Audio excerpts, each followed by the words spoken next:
Hello students, welcome back. आज हम लोग करेंगे क्लास 10th का अपना chapter how do organism reproduce. तो फर्स्ट ऑफ ऑल हम लोग देखेंगे कि इस कंप्लीट चैप्टर के अंदर कौन कौन से मेन टॉपिक्स हैं जो हमें कवर अप जो मेन टॉपिक्स हैं जो हमें इसके अंदर कवर अप कर रहे हैं वो हमारा सबसे पहले आ जाएगा what is reproduction, then about the mode of reproduction used by the single parent जिसको हम लोग बोलते हैं asexual reproduction, then vegetative propagation जिसके अंदर प्लांट अपनी रूट, स्टेम या लीफ को जो है यूज़ करता है for the reproduction purpose. Next is tissue culture जिसमें एक सिंगल सेल का यूज़ करके हम पूरे के पूरे प्लांट को प्रिपेयर कर सकते हैं। Then next is sexual reproduction के हम दो अलग अलग पार्ट्स करेंगे, sexual reproduction in plants and sexual reproduction in human beings, जिसके अंदर हम लोग स्टडी करेंगे about the male reproductive system, female reproductive system, fertilisation क्या होती है, गेस्टेशन पीरियड क्या है, पार्चुरेशन क्या है, and last one is about the reproductive health, family planning, and the last one is sexually transmitted diseases जिसको हम लोग बोलते हैं STDs।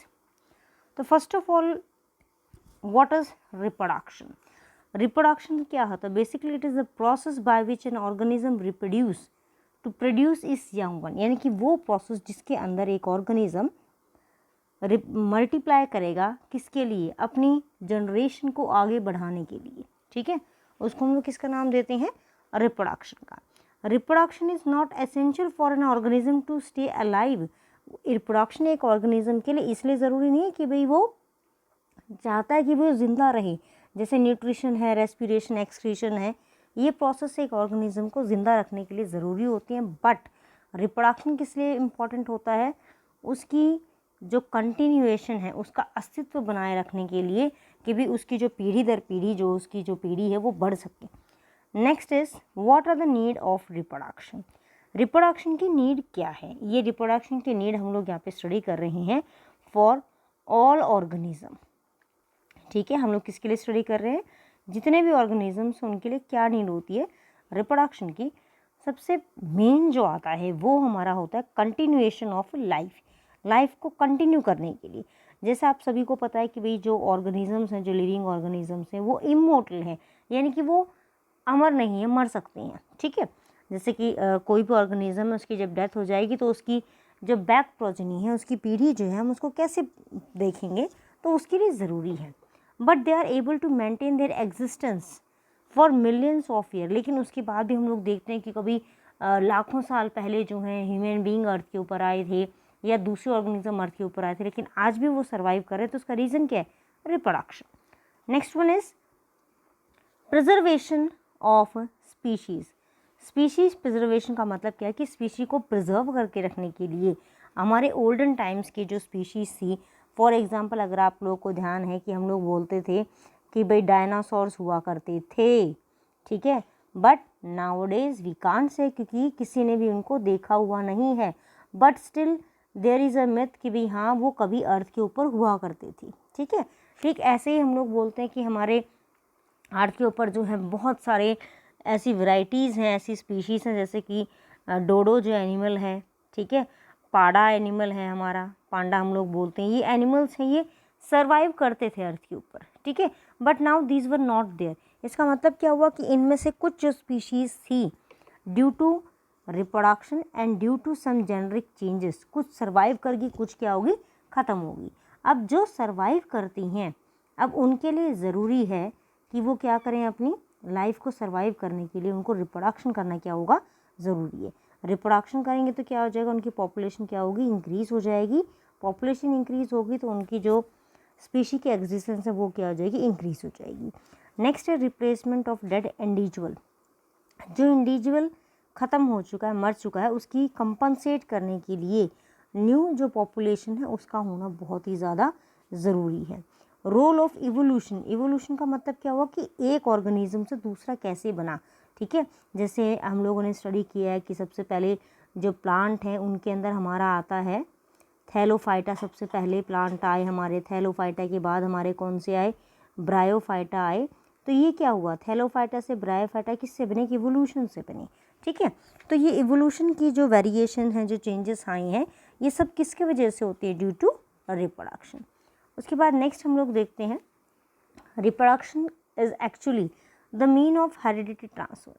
हेरिडिटी का मतलब क्या होता है, जो हम बोलते हैं कि भाई इसके जो कैरेक्टरिस्टिक हैं वो इसके फादर से या मदर से रिजेंबल करती हैं, इसने इनहेरिट किए हैं, मतलब कि अपने जो पेरेंट्स हैं उससे इसने लिए हैं। तो हेरिडिटी हम लोग सिंपली क्या बोल सकते हैं कि ये जनरेशन, एक जनरेशन से नेक्स्ट जनरेशन के अंदर जो भी कैरेक्टरिस्टिक ट्रांसफ़र होती हैं that are simply we called as heredity. ठीक है, और हेरिडिटी को स्टडी करने के लिए हमारी साइंस की जो ब्रांच होती है बायोलॉजी की, हम उसको नाम देते हैं किसका, जेनेटिक्स का। ठीक है, आगे देखते हैं हम लोग कि रिप्रोडक्शन जो है इसके से हम लोग क्या पता लगता है कि जितने भी स्पीशीज़ होती हैं वो देखने में तो एक जैसी होती है, बेसिक डिज़ाइन सबका सेम है, बट उनका जो ब्लूप्रिंट हम जिसको बोलते हैं, जैसे कोई भी एग्ज़ाम होता है उससे पहले आपका एक ब्लूप्रिंट आता है कि आपके कितने क्वेश्चंस आएंगे, किस टाइप के क्वेश्चंस आएंगे, ठीक वैसे ही एक ऑर्गेनिज्म का ब्लूप्रिंट होता है कि भाई इस ऑर्गेनिज्म के अंदर कितने नंबर ऑफ जो हैं वो क्रोमोसोम्स होंगे। ठीक है, इसकी जो आईज़ हैं उसका कलर कैसा होगा, कौन कौन से कॉम्बिनेशंस पॉसिबल हैं, स्किन का कलर कौन कौन से हो सकते हैं, कौन कौन से कॉम्बिनेशन के अंदर हमारे पॉसिबल हैं। तो वो सारा कुछ जो है हमारा कॉन्सेप्ट वो किसके अंदर आता है, उसके ब्लूप्रिंट के अंदर। और ये ब्लूप्रिंट कहाँ से रिसीव करता है, ये रिसीव करता है ये अपने हेरिडिटी मटेरियल से। हेरिडिटी मटेरियल कहाँ से आएगा, मदर से और फादर से। ठीक है, मदर क्या प्रोड्यूस करती है, मदर प्रोड्यूस करती है भाई एग, और जो फादर है वो प्रोड्यूस करता है स्पर्म। अगर हम लोग बात करते हैं ह्यूमन बीइंग की, जब फर्टिलाइजेशन होता है तो हमारा क्या बनेगा, जाइगोट, और जब जाइगोट आगे रिप्रोड्यूस करता है, वो बर्थ जब लेता है तो हम उसको नाम किसका दे देते हैं, एक सिंगल चाइल्ड का। ठीक है, हेरिडिटी जो है, अब कुछ ऑर्गेनिजम्स ऐसे होते हैं जो एक से दूसरे जनरेशन के लिए वो गैमेट प्रोड्यूस नहीं करते, but they produce a reproductive structure जिसको हम लोग किसका नाम देते हैं, स्पोर्स का। हेरिडिटी जो है ये मेंटेन करती है ऑर्गेनिज्म की कंटिन्यूटी को, यानी कि एक के बाद दूसरी पीढ़ी आई, दूसरे के बाद तीसरी, तीसरी के बाद चौथी, सो ऑन। तो ये कौन मेंटेन करता है, हमारा हेरिडिटी मेंटेन करती है। उसके बाद नेक्स्ट है कि जो ऑर्गेनिजम्स होते हैं do they have exact copy of themselves, कि उनकी जो कॉपी होती है क्या वो एग्जैक्ट है बिल्कुल, यानी कि एक जो फादर है उसका जो सन है, क्या सन अपने फादर की डिटो कार्बन कॉपी होता है, नहीं, इट इज़ नॉट पॉसिबल। ठीक है, अब देखिए इसमें क्या कैसा हम क्यों बोलते हैं कि जो हेरिडिटी मटेरियल होता है उसका ब्लूप्रिंट जो होता है वो स्टोर होता है किसके अंदर, हमारे डीएनए के अंदर। डीएनए को हम क्या बोलते हैं, डीऑक्सी राइबोन्यूक्लिक एसिड। इसको डीऑक्सी राइबोन्यूक्लिक एसिड इसलिए बोलते हैं कि इसके अंदर जो हमारी बेसिकली जो न्यूक्लिक एसिड है वो कौन सी होती है, डीऑक्सी राइबोन्यूक्लिक एसिड। उसके बाद नेक्स्ट देखते हैं कि जो इंफॉर्मेशन इसके अंदर होती है वो सीक्वेंसेस होते हैं न्यूक्लियोटाइड की। अब डीएनए के अंदर कौन कौन से सीक्वेंसेस होते हैं, हम उनको नाम देते हैं ए, टी, जी, सी। ये 4 सीक्वेंस होते हैं। ए का मतलब होता है हमारे लिए एडिनाइन, टी का मतलब होता है हमारे लिए थायामीन, जो जी है इसका मतलब हमारे लिए होता है गुआनिन। ठीक है, जो जी है इसका मतलब क्या हो जाएगा हमारे लिए गुआनिन, एंड सी का मतलब हो जाता है साइटोसिन। ठीक है, ये प्रेजेंट होते हैं हमारे डीएनए के अंदर, यानी कि ए, टी, जी, सी। सिर्फ ये 4 हमारे न्यूक्लियोटाइड्स हैं जो पूरे के पूरे हमारे डीएनए को प्रिपेयर करते हैं। अब बेसिकली ये जो न्यूक्लियोटाइड्स प्रेजेंट हैं ये कुछ इंफॉर्मेशन स्टोर करते हैं। वो इंफॉर्मेशन किसकी वजह से, स्पेसिफिक प्रोटीन्स बनाती हैं जिनको सिंपलर हम लोग बोलते हैं अमीनो एसिड्स। अमीनो एसिड की जो चेन बनता है, ग्रुप बनता है, उसको हम लोग नाम देते हैं पेप्टोन्स का, जो पेप्टाइड बॉन्ड से जुड़े होते हैं, और फाइनली वो क्या बनाते हैं, फिर हमारे प्रोटीन्स बनाते हैं। और ये जो प्रोटीन्स होते हैं ये डिफरेंट टाइप के एंजाइम्स की फॉर्मेशन करते हैं जो हमारी बॉडी के अंदर डिफरेंट केमिकल रिएक्शंस को सपोर्ट करते हैं। अब जो केमिकल रिएक्शंस हैं किसी भी बॉडी के अंदर वो बेसिकली क्या हो जाएंगे, वो मेटाबॉलिक एक्टिविटीज़ को जो है प्रोसेस करते हैं। जैसे आप लोगों ने प्रीवियस चैप्टर जो था हमारा न्यूट्रिशन, उसके अंदर आप लोगों ने स्टडी किया था। नेक्स्ट आता है डीएनए रेप्लिकेशन, कि भाई डीएनए रेप्लिकेशन जो है वो क्या होता है। अब डीएनए रेप्लिकेशन की अगर हम लोग बात करते हैं इसमें बेसिकली हमारी, तो उसमें क्या हो जाएगा कि डीएनए जो होता है आपको पता है कि वो प्रोटीन्स फॉर्म करते हैं, क्रोमैटिन थ्रेड लाइक स्ट्रक्चर होता है, वो न्यूक्लियस में होते हैं, और न्यूक्लियस जब कंडेंस फॉर्म में कन्वर्ट करता है क्रोमैटिन को, यानी कि इस तरीके से धागे से पड़े हुए हैं, और जब ये कंडेंस फॉर्म में होंगे तो किसको बना लेते हैं, क्रोमोसोम्स को। ठीक है, उसके बाद नेक्स्ट हम लोग देखते हैं कि जो क्रोमोसोम है जब एक सेल डिवाइड करके 2 नए सेल बनाता है तो इस पेरेंट सेल का जो डीएनए है वो दोनों डॉटर सेल में डिस्ट्रीब्यूट हो जाता है। कैसे हुआ, इसका मतलब कि ये जो पेरेंट का डीएनए था इसने क्या करा, अपनी कॉपी को तैयार किया है, और डीएनए की जो कॉपी प्रिपेयर होती है उसको हम लोग नाम किसका देते हैं, it is called as DNA replication. के डीएनए रेप्लिकेट करता है, मल्टीप्लाई करता है, अपनी कॉपी को तैयार करता है। डीएनए रेप्लिकेशन में क्या होता है कि जो एग्जैक्ट कॉपी होती है वो उसकी खुद की होती है, बट रेप्लिकेशन जो प्रोसेस होता है इसमें एग्जैक्ट कॉपी नहीं बनती। रीज़न क्या होता है कि मदर और फादर, 2 अलग अलग पेरेंट्स से जो गैमीट है हमारा, जो जाइगोट बनेगा, वो 2 अलग अलग पेरेंट्स से क्रोमोसोम रिसीव कर रहा है। मदर और फादर के क्रोमोसोम जब वो रिसीव करता है तो उसमें कुछ चेंजेस आती हैं, स्मॉल चेंजेस आते हैं, जिनको हम लोग क्या नाम देते हैं, वेरिएशंस का। और ये वेरिएशन कई बार ऐसी सडन होती हैं कि जो हमारी पीढ़ी है उसमें बिल्कुल क्लियरली जो है हमें ये नज़र आनी शुरू हो जाती हैं। ठीक है, तो इसको हम लोग किसका नाम देते हैं फिर, म्यूटेशन का। ये म्यूटेशन स्मॉल हो सकती हैं, लार्ज हो सकते हैं। देखो म्यूटेशन का सबसे बेस्ट एग्जाम्पल है हमारा हिरोशिमा एंड नागासाकी का जो बम्बार्डिंग हुई थी, जो न्यूक्लियर बॉम्ब वहाँ पे डाला था, उसके वजह से जेनेटिक चेंजेस आ गए थे पेरेंट्स की बॉडी के अंदर। डीएनए का जो प्रोसेस है, अगर इसके अंदर कोई चेंज आ जाए रेप्लिकेशन के टाइम पे, और फर्स्ट जो हमारी सेकंड जनरेशन बनी है फर्स्ट जनरेशन से, अगर वो बिल्कुल ही उससे डिफरेंट हो जाती है तो सेकंड जनरेशन को हम लोग बोलेंगे it is a new species, यानी कि एक अलग नई पीढ़ी हमारी जो है वो बन गई है। और वेरिएशन का मीन क्या हो जाएगा, वेरिएशन किससे आएंगे, it is introduce by the mean of DNA. उसके बाद नेक्स्ट हम लोग देखते हैं कि जो वेरिएशन है वो रेप्लिकेशन के टाइम पे एंटर करती हैं, तो वो कैसे एंटर करती हैं, तो ये भी हम लोगों ने डिस्कस जो किया है, इसमें हमें बिल्कुल क्लियर हो गया कि पहला जो स्टेप है वेरिएशन का वो क्या होगा कि डीएनए रेप्लिकेशन के टाइम पे, यानी कि जब एक सेल से 2 नए सेल बनते हैं उस टाइम पे जो पेरेंट डीएनए है वो अपने डीएनए को इंक्रीज़ करेगा, मल्टीप्लाई करता, तो उस टाइम पे ये चेंजेस जो है वो पॉसिबल हैं कि वो आ जाएंगे। सेकंड कौन सा होता है, सेकंड है हमारा गैमीट फॉर्मेशन। गैमीट फॉर्मेशन के लिए आपको पता है कि ह्यूमन बीइंग के अंदर मियोसिस का प्रोसेस चलता है।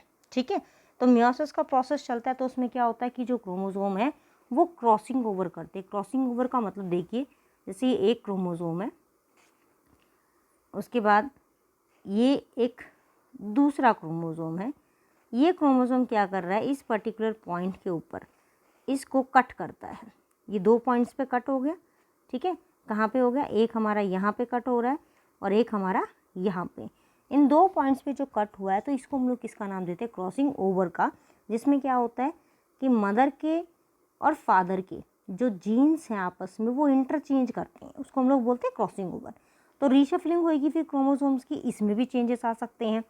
टाइम ऑफ फर्टिलाइजेशन में, फर्टिलाइजेशन के टाइम पे क्या होता है, यूनियन होती है मेल एंड फीमेल गैमीट्स की, तो उसमें क्या होता है कि कई बार ड्यू टू द चेंजेस, कई बार क्या होता है कि जो जाइगोट है वो डिवाइड करके 2 गैमीट बना लेता है। इंटरनली 2 जाइगोट बना लिए उसने, सिंगल जाइगोट था तो 2 जाइगोट बन के उसको हम लोग किसका नाम दे देते हैं, ट्विंस का नाम देते हैं। अब देखिए ट्विंस आपको दिख रहा होगा कि यहाँ पे दे रखा है कि आइडेंटिकल ट्विंस, यानी कि 2 जो जुड़वा बच्चे होते हैं वो एक दूसरे के 99% कॉपी होती हैं, 1% उनके अंदर भी क्या होता है, चेंजेस होता है। चाहे वो चेंजेस हम किसी भी पर्टिकुलर वे में लगा सकते हैं, उनकी जो फिज़िकल अपीयरेंस होगी वो बिल्कुल सिमिलर होगी, एक जैसे दिखेंगे, लेकिन उनके माइंड में लगा लो या उनके थॉट्स में लगा लो, उनकी एक्टिविटीज़ में कहीं ना कहीं चेंज आएगा। नेक्स्ट है कि इम्पॉर्टेंस क्या होती है वेरिएशन की। इम्पॉर्टेंस क्या होती है वेरिएशन की, कि जो वेरिएशन है जब ये कंबाइन होता है किसी भी ऑर्गेनिज्म के अंदर, जब वेरिएशन आती हैं तो वो उसको उसके एनवायरनमेंट के अंदर एडजस्ट होने में हेल्प करता है, जिसको हम लोग किसका नाम देते हैं, प्री अडेप्टेशन का।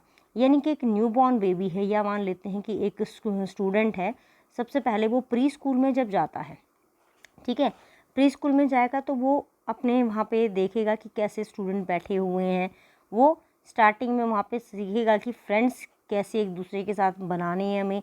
उसके बाद वहाँ पे जो टीचर ने उसको बताया कि भई आप शेयरिंग करो, एक दूसरे की केयरिंग करो।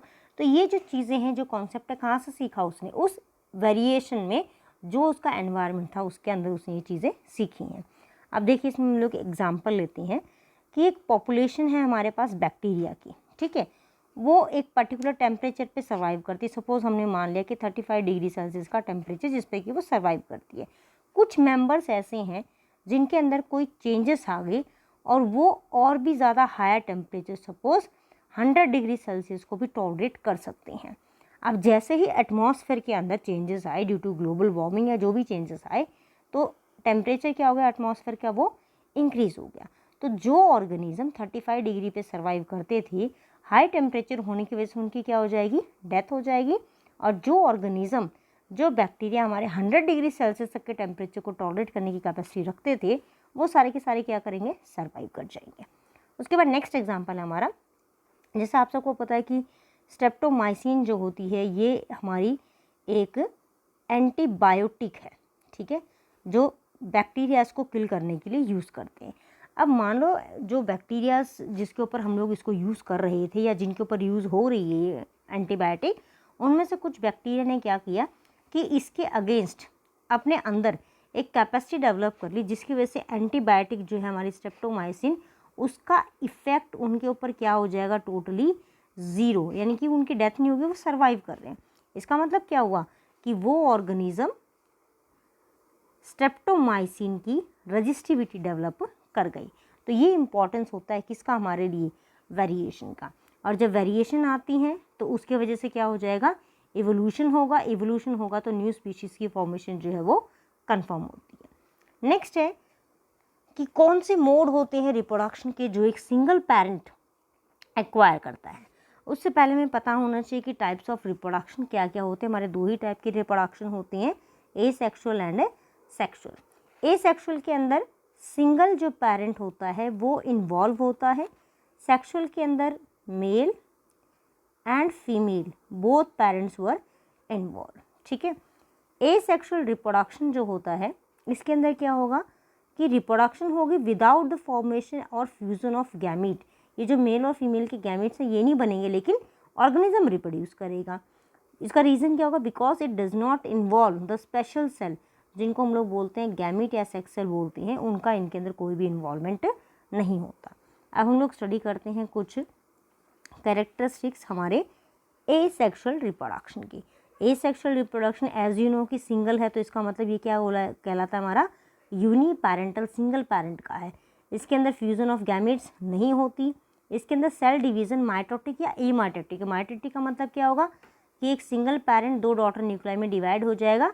इसके पास जितने भी क्रोमोजोम है, सपोज इसके पास है 10 क्रोमोजोम, तो दो डॉटर सेल्स के पास भी कितने होंगे, 10, इक्वली डिस्ट्रीब्यूट करेगा। या दूसरा हम बोलते हैं एमाइटोटिक। एमाइटोटिक में क्या होगा कि पेरेंट्स सिंपली जितना भी उसके पास मटेरियल है वो डिवाइड कर देगा दो इक्वल डॉटर सेल के अंदर। ये मेथड है रैपिड मल्टीप्लिकेशन का, क्योंकि इसके ऊपर इसमें क्या होता है, सिंगल मल्टीप्लिकेशन में with in few hours thousands of copies जो हैं वो ऑर्गेनिज्म की प्रिपेयर होती हैं। और जो डॉटर ऑर्गेनिजम्स होते हैं वो अपने पेरेंट के बिल्कुल आइडेंटिकल होते हैं, एग्जैक्ट कॉपी होती हैं। कुछ लोअर जो ऑर्गेनिजम्स हैं हमारे, जैसे स्पंजेस हैं, हाइड्रा है, प्लानेरिया है, ठीक है, ये ऑर्गेनिज्म भी क्या करते हैं, एसेक्सुअल मोड ऑफ रिप्रोडक्शन को शो करते हैं। सो in the next video we will continue about the asexual reproduction. Till then,